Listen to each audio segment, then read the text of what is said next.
Alhamdulillah alladzi hadana lis-salatil jamaah.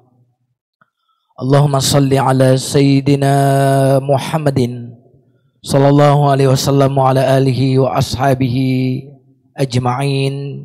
Amma ba'd. Jamaah salat zuhur azakumullah. Sebelum kita memasuki materi kajian Asmaul Husna kita, mari kita awali kajian dengan doa terlebih dahulu.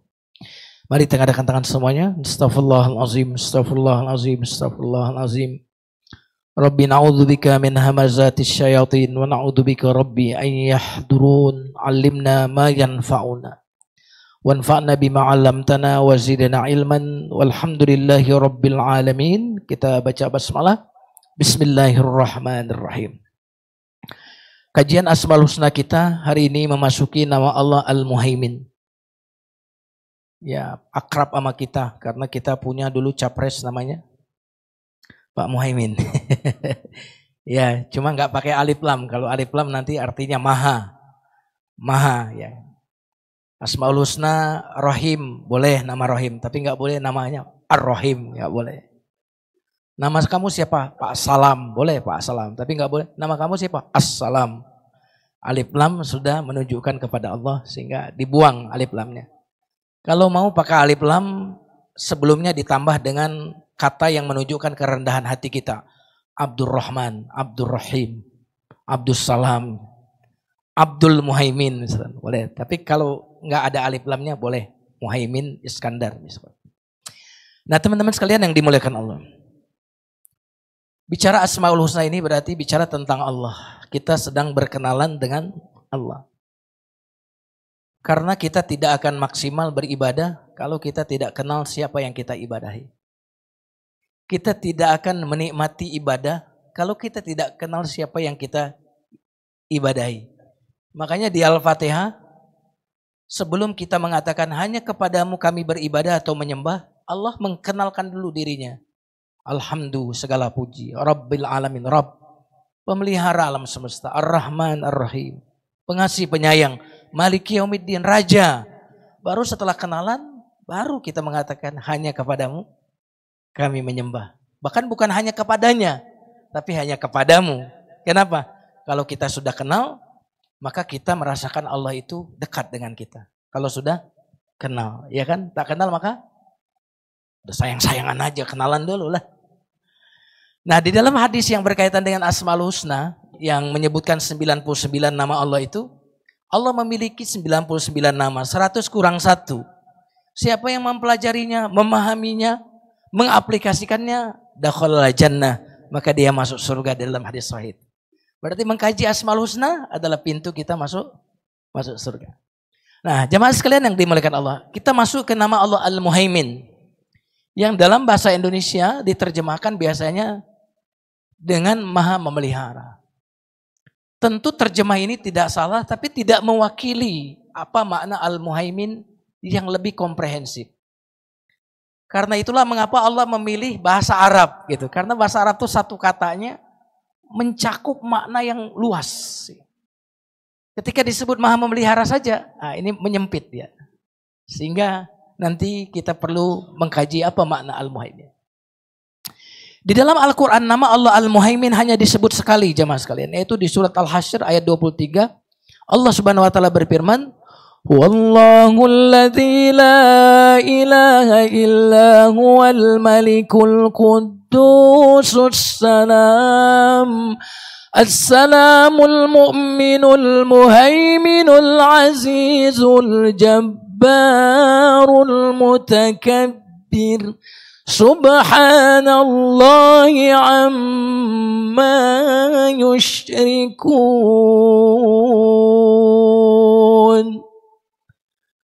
Dialah Allah, tidak ada sesembahan yang benar untuk disembah melainkan Dia, Raja, sudah kita bahas. Al-Quddus, Maha Suci, sudah kita bahas. As-Salam, Maha Selamat dan Maha memberikan keselamatan, sudah kita bahas juga. Al-Mu'min, Maha memberikan rasa aman dan juga Maha membenarkan, sudah kita bahas.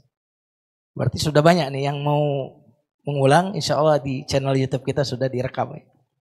Baru kita membahas Al-Muhaimin yang Maha memelihara. Dan juga disebutkan dalam hadis jemaah sekalian. Dalam hadis kata Abdullah bin Umar, aku melihat Rasulullah di atas mimbar.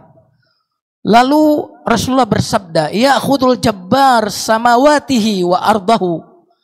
Allah al-jabbar menggenggam langit dan bumi. Wa qabada biyadihi. Lalu Rasulullah mengekspresikan Allah menggenggam langit dan bumi. Wa ja'ala yaqbiduha wa yabsutuha. Lalu kemudian menghamparkan bumi, menggenggam bumi. Wa yaqulu, Allah berfirman, Anar Rahman, akulah Ar-Rahman, Anal Malik, akulah Raja, Anas Salam, akulah pemberi keselamatan, Anal Mu'min, akulah yang memberikan rasa aman, Anal Muhaimin, akulah yang maha memelihara. Jadi disebutkan dalam hadis maupun di dalam Al-Quran. Sehingga Al-Muhaimin ini disepakati adalah asma Allah atau asma'ul husna. Nah, jamaah sekalian yang dimuliakan Allah, apa makna Al-Muhaimin? Mari kita lihat beberapa tafsir dari para ulama. Al-Muhaimin yang maha menyaksikan segala perbuatan-perbuatan manusia. Kok bisa maha memelihara, Ustadz? Nah, nanti kita akan jelaskan. Ibnu Katsir mengatakan maha menyaksikan segala perbuatan manusia. Karena yang nggak menyaksikan nggak bisa memelihara, betul nggak? Anak kita sekarang ada di mana? Kita nggak menyaksikan. Bagaimana kita mau memelihara anak-anak kita? Iya kan? Menyaksikan. Berarti Allah mengetahui. Dan seseorang itu disebut saksi karena hadir di tempat kejadian dan melihat secara langsung. Nah, yang di sini ini berarti apa? Muhaimin. Kenapa? Menyaksikan. Hadir. Ya. Yang enggak berarti enggak disebut muhaimin. Nah, ini makna yang pertama. Makanya Nabi pernah mengatakan, "Falyuballighus syahid al-ghaib." Hendaklah yang hadir di majelis ini menyampaikan kepada yang tidak hadir. Nah, jemaah sekalian yang dimuliakan Allah. Ulama lain mengatakan, kalau tadi maha menyaksikan, yang kedua, Al-Muhaimin yang mengawasi. Kalau tadi menyaksikan. Kok terjemahnya memelihara? Ada hubungannya. Yang maha mengawasi. Yang mengawasi untuk menjaga dan menjaga dengan cara mengawasi. Karena kalau musuh ngawasin nggak kalau musuh? Musuh ngawasin nggak? Ngawasin. Tapi dalam rangka apa? Menembaknya mungkin. Dalam rangka apa? Ya, dalam rangka menyakiti musuh. Jadi Allah menyaksikan, mengawasi, tapi mengawasi untuk menjaga. Subhanallah. Nah, ini maha memelihara, jadi relevan. Hanya orang yang maksimal mengawasi yang dapat melindungi. Yang tidak maksimal mengawasi tidak bisa melindungi. Makanya area perkantoran itu ada CCTV, bener gak? Bener gak? Iya. Area-area yang sangat urgen, yang sangat penting, aset-aset bangsa itu mesti ada pengawasan. Kenapa? Untuk apa? Tapi ternyata CCTV mengawasi, tapi tidak melindungi. Contohnya apa? CCTV, perampok. Ya, berhasil merampok kan? Berarti CCTV melindungi nggak? Enggak. Tapi apa? Cuma mengawasi, tapi tidak melindungi jamaah sekalian. Maka malingnya kelihatan, siapa yang maling kelihatannya, tetapi uangnya habis, ya. ATM dibobol. Pengawasan tapi tidak melindungi. Allah maha menyaksikan, Al-Muhaimin kata Ibnu Katsir tadi, Allah maha mengawasi, menyaksikan, mengawasi dalam rangka untuk melindungi. Ada yang mampu mengawasi tapi tidak bisa melindungi seperti CCTV. Nah, jamaah sekalian yang dimuliakan Allah Subhanahu wa taala. Saya lanjutkan. Nah, yang menarik, tafsir Al-Muhaimin yang menurut saya paling komprehensif adalah tafsir yang disampaikan oleh Imam Al-Ghazali dalam buku Asmaul Husnanya beliau. Kata Imam Al-Ghazali, tidak dinamakan Al-Muhaimin kecuali mampu melakukan 3 hal secara bersamaan. Jadi Muhaimin itu harus ada 3. Kalau nggak ada 3, dia nggak mungkin Muhaimin, nggak mungkin memelihara. Ini yang lebih komprehensif. Yang pertama adalah mengetahui segala-galanya. Tadi apa? Menyaksikan segala-galanya. Mengawasi segala-galanya. Tahu segala-galanya. Antum memelihara misalkan satu pohon. Antum nggak tahu tentang pohon ini, antum nanam malah mati pohonnya, benar nggak? Antum mau memelihara apapun dalam kehidupan ini, kamu tuh harus tahu tentang yang dipelihara itu. Kebutuhannya apa, ya kan gitu. Yang harus dijauhkan dari yang dipelihara itu apa. Tahu segala-galanya. Berilmu tentang segala-galanya. Berarti kira-kira ijazah penting gak nih? Halo? Halo jamaah sekalian? Ijazah penting gak? Kok antum takut-takutan ngomong? Ijazah penting gak? Sekolah penting gak kalau begitu? Kuliah penting gak? Mengetahui segala-galanya. Wawasannya luas. Nah jamaah sekalian yang kedua. Nah ini yang kedua. Ini jarang nyatu nih. Yang kedua nih jarang nyatu. 1 sama 2 nih jarang berkumpul. Mampu segala-galanya. Berkuasa atas segala-galanya. Tahu segala-galanya. Kata Imam Ghazali. Baru bisa muhaimin. Baru bisa memelihara, menjaga. Jamaah sekalian yang dimuliakan Allah, di sistem demokrasi kita ini, saya mau bertanya, orang bodoh bisa nggak jadi penguasa? Kita kan nggak nyebut nama orang ya. Kalau ada di pikiran antum seseorang itu urusan masing-masing. Ya kan? Halo? Di sistem kita, dan saya nggak nyebut siapapun di sini. Kebetulan saja memang ini sedang bicara tentang muhaimin. Al-muhaimin. Bisa nggak sistem demokrasi membuat orang bodoh jadi pemimpin? Bisa nggak?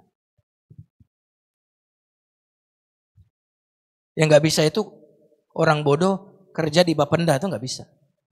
Bener nggak? Kalau jadi anggota DPR bisa nggak? Halo? Iya. Berarti lebih susah di Bapenda ya untuk jadi. Halo? Kerja di kantor pajak, kira-kira bisa nggak orang bodoh kerja di sana? Nggak bisa aja mas sekalian. Tapi untuk jadi anggota DPR, jadi bupati, bahkan jadi presiden atau wakil presiden, bisa nggak? Ya, saya nggak nyebut nama ya, antum jangan sensitif. Karena agama kita ini berbicara apa saja. Yang penting kita tidak menyebut nama siapapun, kelompok manapun. Kita universal, general aja. Jadi apa? Berkuasa tapi tidak tahu. Nggak bisa muhaimin. Bener nggak? Punya apa namanya? Otoritas, punya otoritas. Tapi nggak punya kapasitas. Nggak punya kompetensi. Kalau ini kompetensi, kalau ini kekuasaan. Nanti ada satu ayat teman-teman yang menggabungkan dua ini. Menarik sekali. Nah di Indonesia ini banyak nggak orang yang berilmu? Banyak nggak? Halo? Yang profesor banyak nggak? Yang dokter banyak nggak? Oh, iya tahu, tapi nggak punya kekuasaan. Nah itu problemnya. Jadi terpisah ini. Maka kalau kita ingin negara kita ini terjaga, terpelihara, maka mau nggak mau jamaah sekalian ini kebetulan belum nggak musim kampanye, jadi enak ngomong begini. Ya kan, nggak musim pilpres, nggak musim apa. Jadi pure kita bicara bahwa kalau kita mau Indonesia ini terjaga, terpelihara, maka mau nggak mau kita harus memiliki pemimpin yang punya pengetahuan. Baru kemudian kita kasih dia kekuasaan. Karena dalam hadis Nabi disebutkan, apabila suatu urusan disandarkan kepada yang bukan pakarnya, maka tunggulah kehancurannya. Itu kata Nabi kita sallallahu alaihi wasallam. Al-Muhaimin maha memelihara. Dan Allah tahu segala-galanya. Dan Allah mampu segala-galanya. Dan yang terakhir ini. Nomor 1, nomor 2. Terus menerus dalam keadaan seperti itu. Karena ada yang berkuasa 5 tahun. Habis itu gak berkuasa lagi. Ada yang tahu tentang hari ini. Dia tidak tahu tentang masa depan. Subhanallah. Berarti betapa syarat untuk memiliki kemampuan menjaga, memelihara. Subhanallah. Itu harus punya wawasan luas. Termasuk dalam konteks kita sebagai kepala keluarga. Kepala keluarga berarti apa? Punya kekuasaan. Otoritas punya. Tapi kekurangan kita dalam menjaga rumah tangga kita adalah kurangnya pengetahuan. Nggak ada kuliahnya soalnya bagaimana menjadi bapak, bener nggak? Kita ini semuanya apa? Semua kita ini rata-rata mau praktek semua teh. Terutama anak pertama, kasihan. Iya kan? Nah jemaah sekalian, dalam konteks negara jelas, dalam konteks kita sebagai kepala rumah tangga, kita sudah punya kekuasaan, tapi ini yang problem dengan kita. Dan alangkah banyaknya di Indonesia ini profesor, doktor, ahli, subhanallah. Diakui dunia, malah diakui luar. Tapi sayang dia nggak punya bisa duduk di kekuasaan. Yang berkuasa tidak berpengetahuan. Ini dia nggak ketemu. Nah, jemaah sekalian yang dimuliakan Allah Subhanahu Wa Taala. Kita lanjutkan. Manusia tidak akan bisa menguasai sesuatu jika tidak mengetahui seluruh keadaan dan informasi yang melingkupinya terlebih dahulu. Jadi kalau antum mau memelihara anak, antum harus mengerti masing-masing anak ini karakternya seperti apa. Benar ya? Kita kan pukul rata tuh anak nomor 1, nomor 2, nomor 3, 4.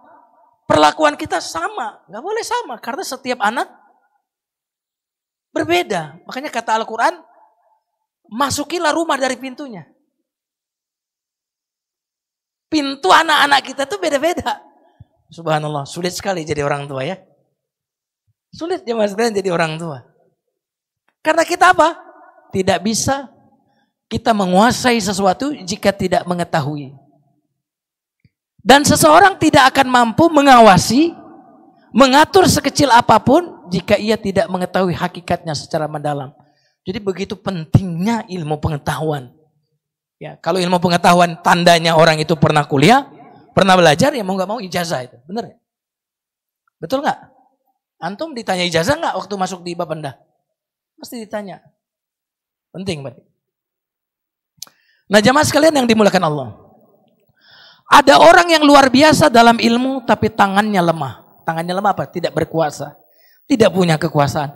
Ada pula yang kuat memiliki kekuasaan besar tapi ilmunya terbatas. Maka Al-Muhaimin maha tahu segala-galanya. Maha berkuasa atas segalanya. Dan terus menerus seperti itu. Selama-lamanya. Itu Al-Muhaimin kata Imam Ghazali. Nah ini ayat yang saya tadi katakan, ada satu ayat yang menggabungkan pengetahuan segala-galanya, kekuasaan atas segala-galanya. Teman-teman, ayat ini ajaib.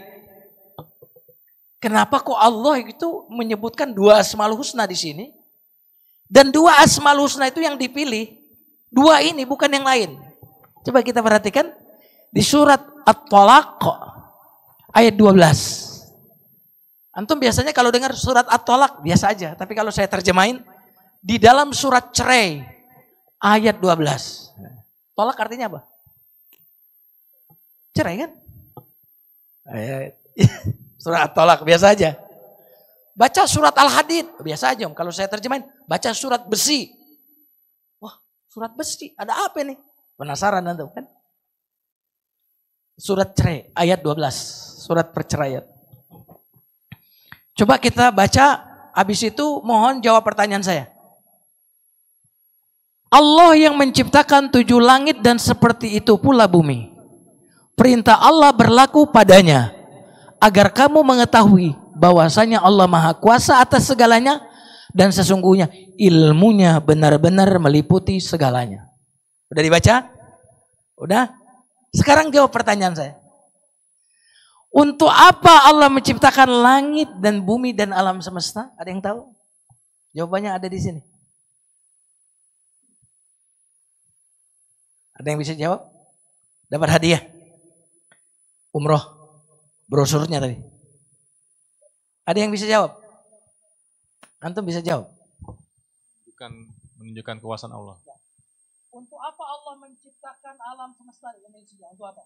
Menunjukkan bahwa Allah Maha Kuasa. Menunjukkan kepada siapa? Pada makhluknya. Makhluknya. Agar makhluknya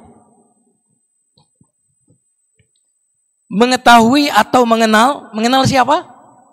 Allah. Berarti diciptakan alam semesta ini agar kita apa?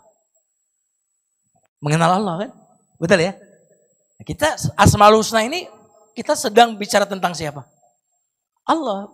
Kita diciptakan untuk kenal Allah. Alam semesta ini diciptakan untuk mengenalkan kita kepada Allah. Apanya yang dikenal dari Allah itu? Zatnya atau sifatnya? Jemaah sekalian? Hah? Zatnya? Zat atau sifat? Sifat. Kalau zatnya, antum gak usah kenal zat Allah. Kenali ruh antum aja, antum bisa lihat gak? Kayak apa ruhnya antum? Gak bisa. Oksigen ini zatnya kayak apa kita nggak bisa lihat. Bahkan matahari itu antum nggak bisa lihat pakai mata antum. Yang antum lihat itu cahaya matahari, sinar matahari, bukan mataharinya, bener nggak? Antum bisa nggak lihat matahari? Antum mendekat ke matahari sudah keburu buta mata kita. Jadi yang kita kenali dari Allah itu apanya? Namanya. Di sini nama apa yang Allah kenalkan kepada kita di sini? Apa? Enak kalau ngaji tanya jadi melek. Mas, nama Allah yang mana yang diketahui menurut ayat ini? Al-Khaliq. Hah? Al-Khaliq. Terus apa lagi? Tadi tujuannya untuk mengetahui siapa? Mengetahui Allah. Apanya yang kita ketahui dari Allah di sini? Sifat apa yang diketahui dari Allah dari sini? Kuasa. Terus satu lagi.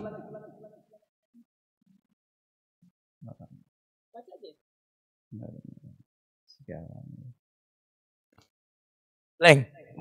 Ini loh. Kuasa terus apa? Ini. Mengenal Allah yang maha kuasa dan ilmunya meliputi mengetahui segalanya dan berkuasa atas segalanya. Betul nggak? Oke, saya kasih contoh. Kenapa kok dua Asmaul Husna ini? Karena yang membuat kita punya integritas adalah dua ini.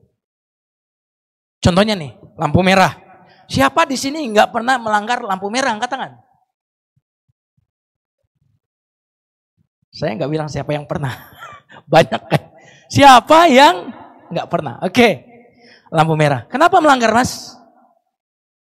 Jawabannya apa? Hah? Oh, nggak ada yang tahu. Nggak ada yang tahu. Di situ ada tukang ojek nggak? Ada. Tahu nggak dia Mas melanggar? Tahu. Kok berani? Oh, nggak berkuasa. Nah polisi di sekitar situ ada nggak kantor polisi? Pasti ada. Kok kamu bisa melanggar? Tidak tahu. Polisinya nggak tahu.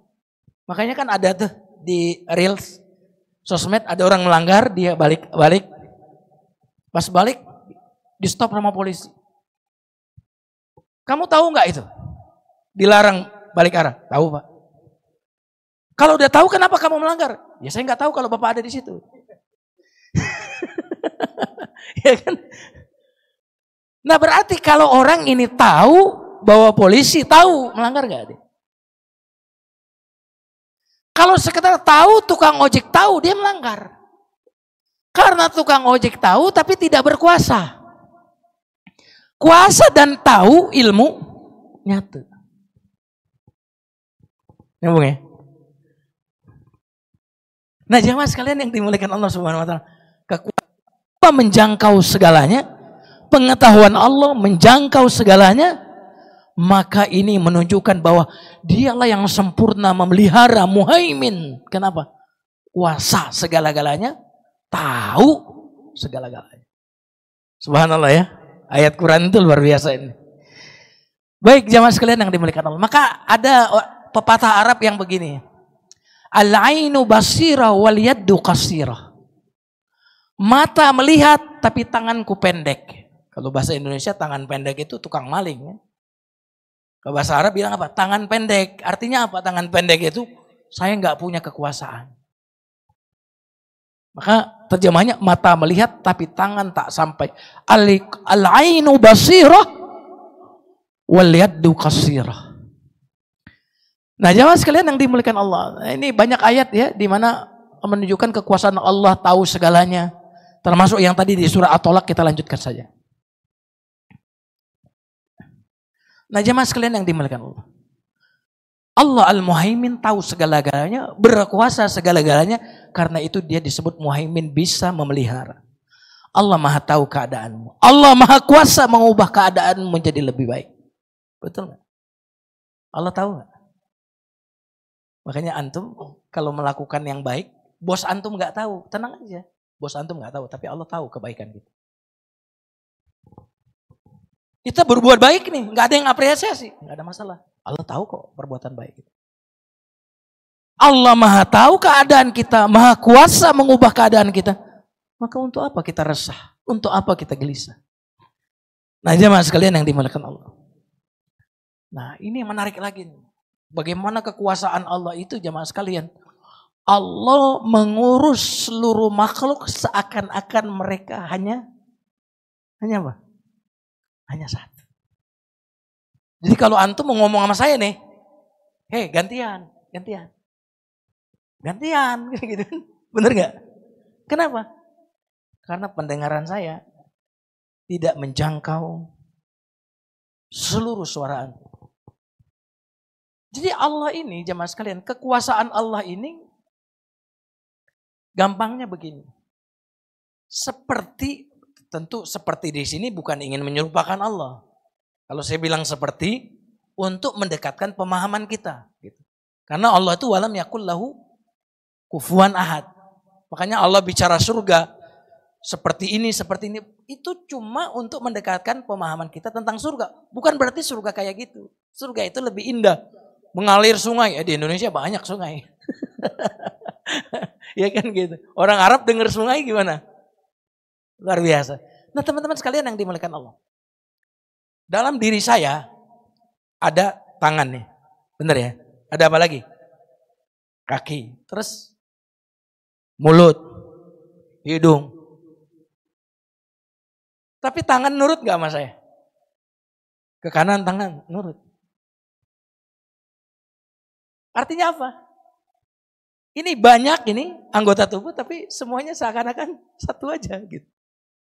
Nah, bagi Allah satu. Contohnya ini yang menarik ya. Kalau antum safar, kalau antum naik Garuda Airlines mau ke Arab Saudi, itu nanti dibacain doa di layar itu, display itu. Kalau kita kan biasanya doa yang pendek aja, Bismillahirrahmanirrahim, itu udah bener. Tapi ada doa yang panjang jemaah sekalian. Allahumma inni as'aluka fi safarina hadza albirra wa taqwa minal amali ma tarda, dan seterusnya. Dan di tengah doa yang panjang itu ada redaksi yang bunyi yang begini. Allahumma antas sahibu fis safar wal khalifatu fil ahli wal mal. Ya Allah, kita sedang safar nih. Engkau sahabatku dalam perjalananku. Tapi sekaligus pengganti, pelindung bagi keluargaku yang kutinggal. Coba. Kalau makhluk kan kalau bersama saya di sini berarti dia nggak bersama keluarga saya dong. Kalau ada wakil saya yang menjaga keluarga saya berarti dia nggak ikut safar dengan saya. Tapi yang sekaligus sahabat saya dalam perjalanan, sekaligus pelindung dan pengganti saya dalam menjaga keluarga itu hanya bisa dilakukan oleh apa? Allah Subhanahu wa taala. Nah, jemaah sekalian yang dimuliakan Allah Subhanahu wa taala. Allah Al-Muhaimin, begitu besar kekuasaan. Allah Al-Muhaimin luas, tak ada yang tidak diketahui oleh Allah Subhanahu wa taala. Firman Allah dalam surat Al-Hadid ayat 4, wa huwa ma'akum aynama kuntum. Dia bersama kalian dimanapun kalian berada. Berarti kalau orang dalam perut ikan, Allah bersama orang itu. Tapi jangan pahami manunggaling kaula Gusti, bukan ya. Halo, jangan pahami aku Tuhan dan Tuhan adalah aku. Udah pemahaman sesat itu. Ya. Contohnya begini. Antum berjalan terus bulan di atas. Antum bersama bulan. Apakah bulannya menyatu dengan antum? Kan enggak. Jadi apa? Kekuasaan Allah bersama antum. Pengetahuan Allah senantiasa bersama antum. Pertolongan Allah kalau antum soleh bersama antum. Bukan zatnya yang bersama kita. Kalau zatnya bersama kita, nanti coba bayangkan. Allah bersama saya zatnya. Terus yang di Surabaya, kasihan dong. Wah, Tuhan lagi di Jakarta nih. Ya kan gitu. Bener gak? Nah, jamaah sekalian yang dimuliakan Allah Subhanahu wa Ta'ala. Nah, kalau zat Tuhan bersama makhluk, berarti makhluk itu bisa mengepung Tuhan dong. Nah, maka Tuhan itu tidak bisa dijangkau zatnya dengan mata kita. Baik. Subhanallah, Allah bersama kita dimanapun kita berada. Jadi jangan pernah merasa sendirian. Makanya kenapa ketika Nabi Yunus di dalam perut ikan, dalam kegelapan perut ikan, dalam kegelapan lautan, dalam kegelapan malam. Kalau Al-Quran menggunakan bahasa kegelapan, itu artinya apa? Itu artinya masalah itu sudah sangat mustahil ada jalan keluar. Kalau udah bilang gelap itu. Kayak orang Betawi, gelap gitu. Kan gitu. Tapi gak ada yang tahu. Lihat bagaimana zikirnya Nabi Yunus. La ilaha illa anta. Kenapa? Allah bersama kita. Dia mengetahui keadaan kita. Nah, jamaah sekalian yang dimuliakan Allah. Sebentar lagi. Nah, para ulama mengatakan ada makna cabang dari haimana yuhaiminu muhaimin. Haimana tadi diantara artinya pengawasan, kekuasaan, pengetahuan. Tapi pengawasan dan kekuasaan Allah itu pengawasan dan kekuasaan penuh kasih sayang.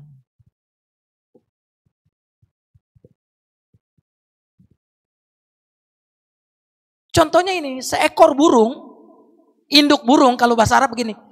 Haimanat ta'iru ala afrakhihi. Burung haiman mengawasi sangkarnya anak-anaknya. Makanya kira-kira kalau burung itu punya anak yang masih bayi itu, kira-kira terbangnya jauh-jauh enggak? Enggak. Dia senantiasa awas enggak matanya? Itu namanya dalam bahasa Arab haimana. Burung ini haiman, dari kata muhaimin. Kalau kita di rumah sakit nemenin anak kita duduk sebelah, anak kita gerak dikit kita bangun. Ngapain? Itu namanya haimana.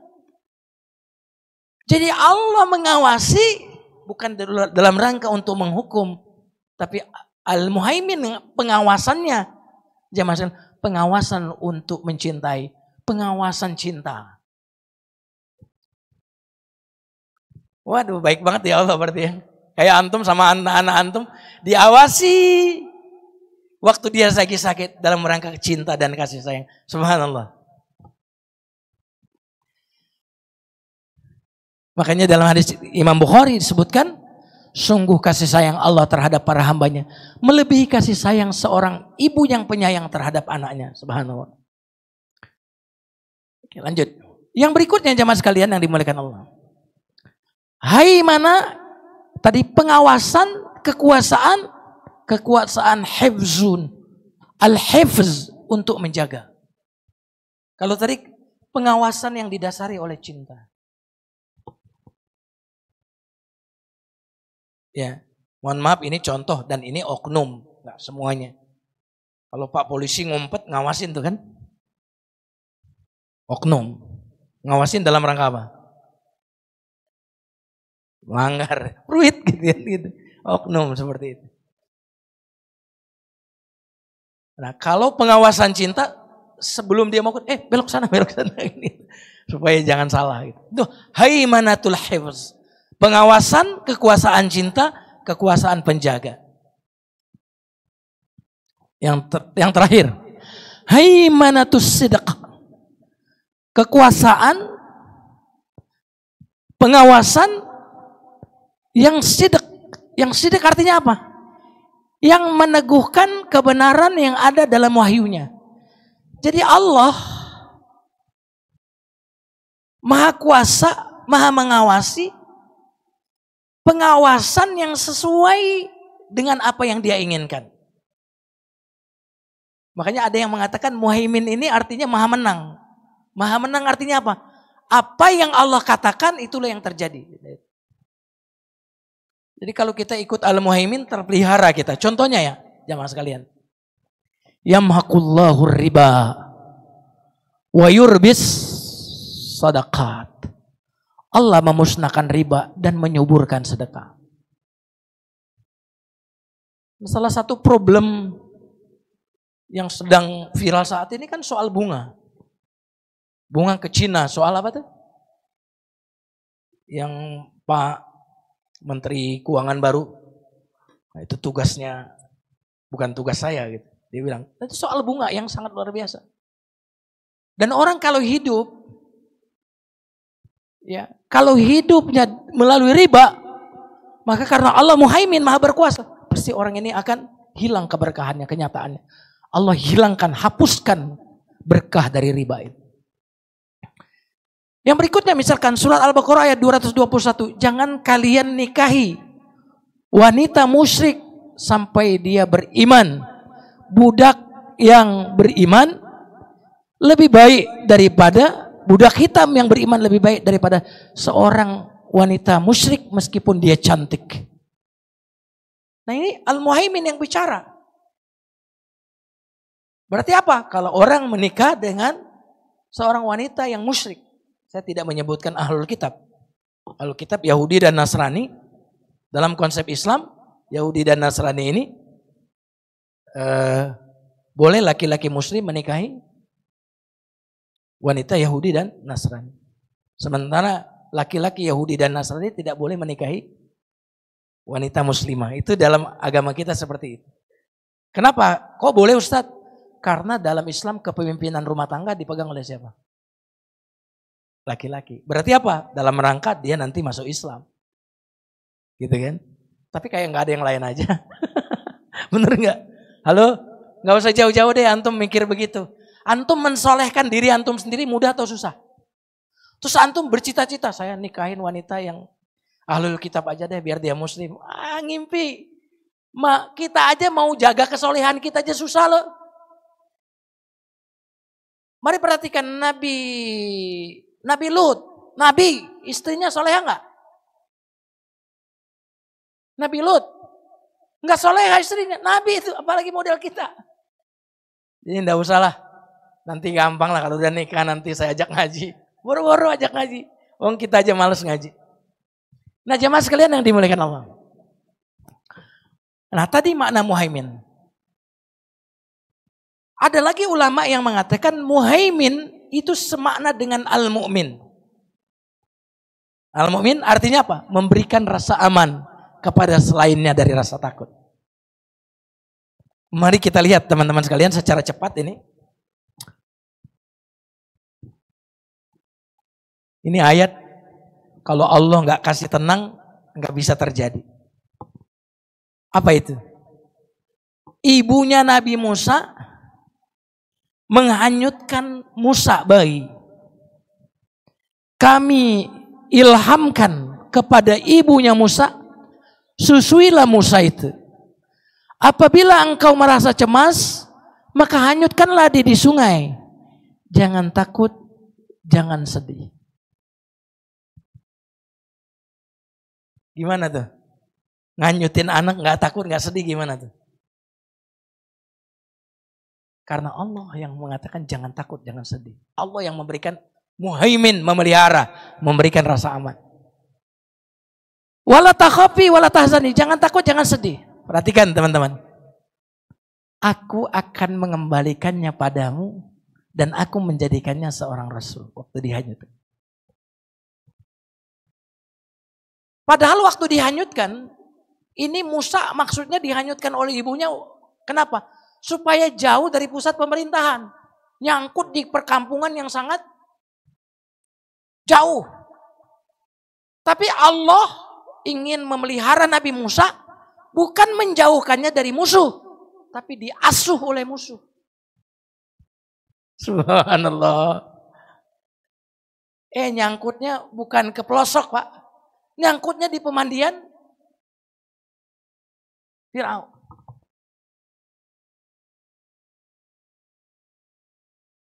Dan ada nggak ayatnya nih? Mana? Nah, lalu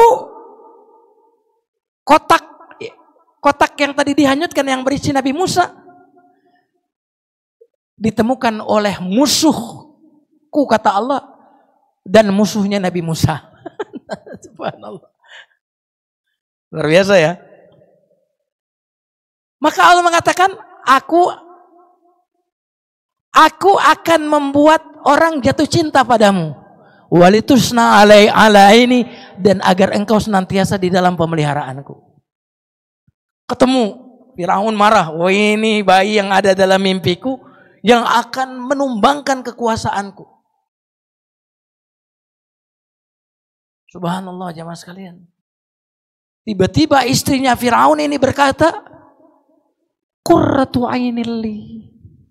Ini adalah penyejuk hatiku dan bagimu. Jangan bunuh dia. Semoga mudah-mudahan Musa bayi ini bermanfaat bagi kita. Dan kita bisa jadikan dia anak angkat. Siapa yang menjadikan istrinya Firaun Aisyah gak punya anak? Allah. Lalu bagaimana seorang wanita bisa membuat suaminya yang biasa membunuh kok nurut? Saya yakin banget itu bukan karena kata-kata istrinya. Walaupun kadang-kadang saya bilang the power of mama gitu. Antum kan gini-gini nih gagah-gagah sama bini menurut ya. Bener apa bener? Halo? Di kantor atasan semua anak gua diomelin. Di rumah diomelin bini. Nah jemaah sekalian yang dimuliakan Allah. Saya bayangkan bagaimana Firaun itu bunuh menyembelih. Itu biasa. Tapi tiba-tiba perkataan istrinya membuat dia, ini kenapa? Al-Muhaimin. Nah jemaah sekalian yang dimuliakan Allah. Akhirnya karena Musa masih bayi, butuh ibu-ibu yang menyusui. Dipanggil ibu-ibu yang melahirkan anak perempuan untuk menyusui Musa. Apa yang terjadi? Musa menolak. Nggak mau. Nangis. Lalu kakaknya Musa datang kepada keluarga Firaun. Maukah aku tunjukkan kepada keluarga yang bisa merawat anak ini? Tapi tidak dikasih tahu itu adalah ibunya. Lalu diperintahkan bawa sini.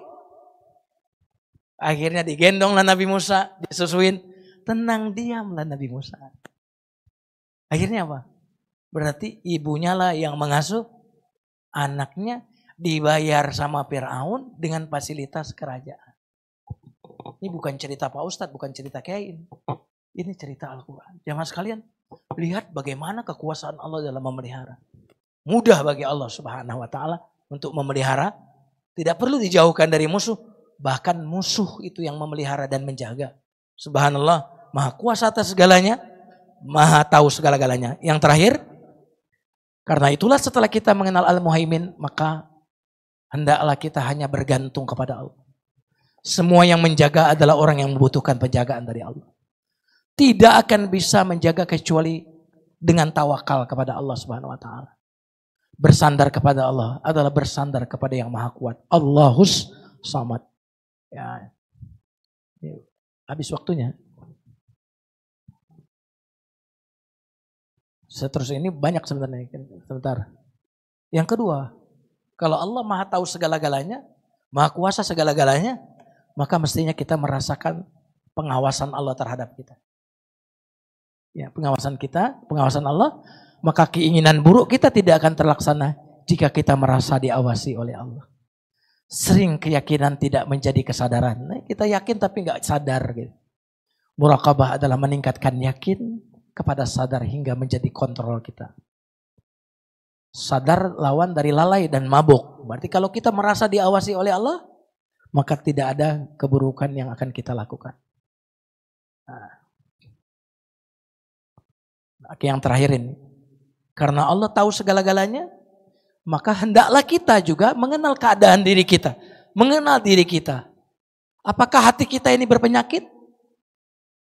Dan kita tidak bisa mengenal diri kita kalau kita tidak rajin ke majelis ilmu. Ke majelis ilmu membuat kita punya semacam timbangan yang dengannya kita timbang hati kita. Oh, hati saya ini berpenyakit melalui timbangan ini. Nah, itu berarti kita muhaimin kepada diri kita. Dan tentu adalah kalau kita ingin muhaimin juga kepada di luar diri kita, mari kita berdakwah, ya. Kita ngajak orang lain untuk baik. Nah, itu juga bagian dari sifat muhaimin yang kita aplikasikan dalam kehidupan kita. Wallahu a'lam bishawab, jamaah sekalian, ini yang bisa disampaikan. Ada yang mau bertanya? Udah paham semua kelihatan. Baik, kalau udah paham semua, mari kita tutup dengan doa kafaratul majelis. Subhanakallahumma bihamdika asyhadu an la ilaha illa anta astaghfiruka wa atubu ilaik. Barakallahu li wa lakum. Wassalamualaikum warahmatullahi wabarakatuh.